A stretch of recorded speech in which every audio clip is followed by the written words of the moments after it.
I am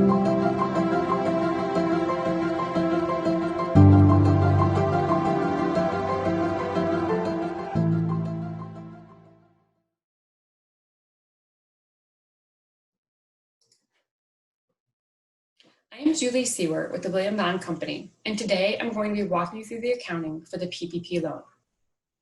Over the last few months, many businesses have received a loan under the Paycheck Protection Program. And now that they have received the funds, they are asking, how do I account for the proceeds and any potential forgiveness of the loan? The legal form of a PPP loan is debt. Regardless of any expectation if the loans will be forgiven, following ASC 470, the current US GAAP guidance on debt will always be an appropriate and the most conservative option. Because the PPP loan does include a forgiveness component, many businesses are wondering if grant accounting is an alternative option. US GAAP does not currently contain specific guidance on how a for-profit entity should account for government assistance. The AICPA has suggested that a for-profit entity wanting to account for the proceeds as a grant should follow the International Accounting Standards as an accounting framework.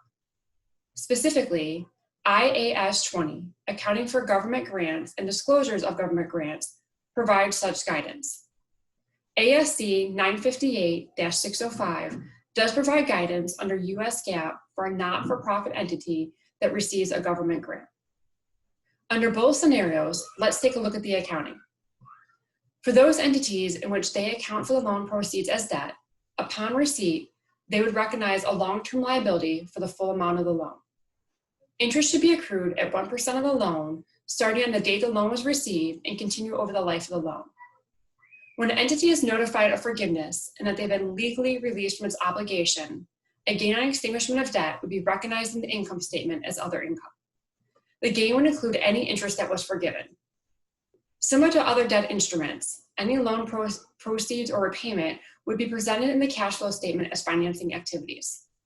Any funds that are forgiven would be disclosed as a non-finance activity. The disclosures in the financial statements would be similar to other debt instruments and would include the key terms of the agreement and where the loans are recorded in the financial statements. Now, let's take a look at accounting for the loan proceeds as a grant. For an entity that is reasonably assured that the loan will comply with the eligibility and forgiveness criteria for the full loan, grant accounting could be an appropriate option.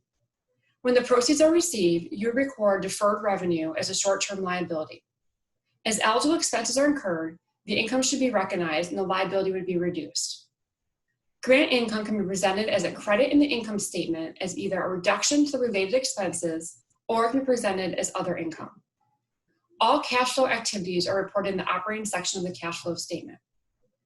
The disclosures in the financial statement should include the funds received, amounts included in both deferred income and recognized in income during the period, how deferred amounts will be recognized, and any unfulfilled conditions.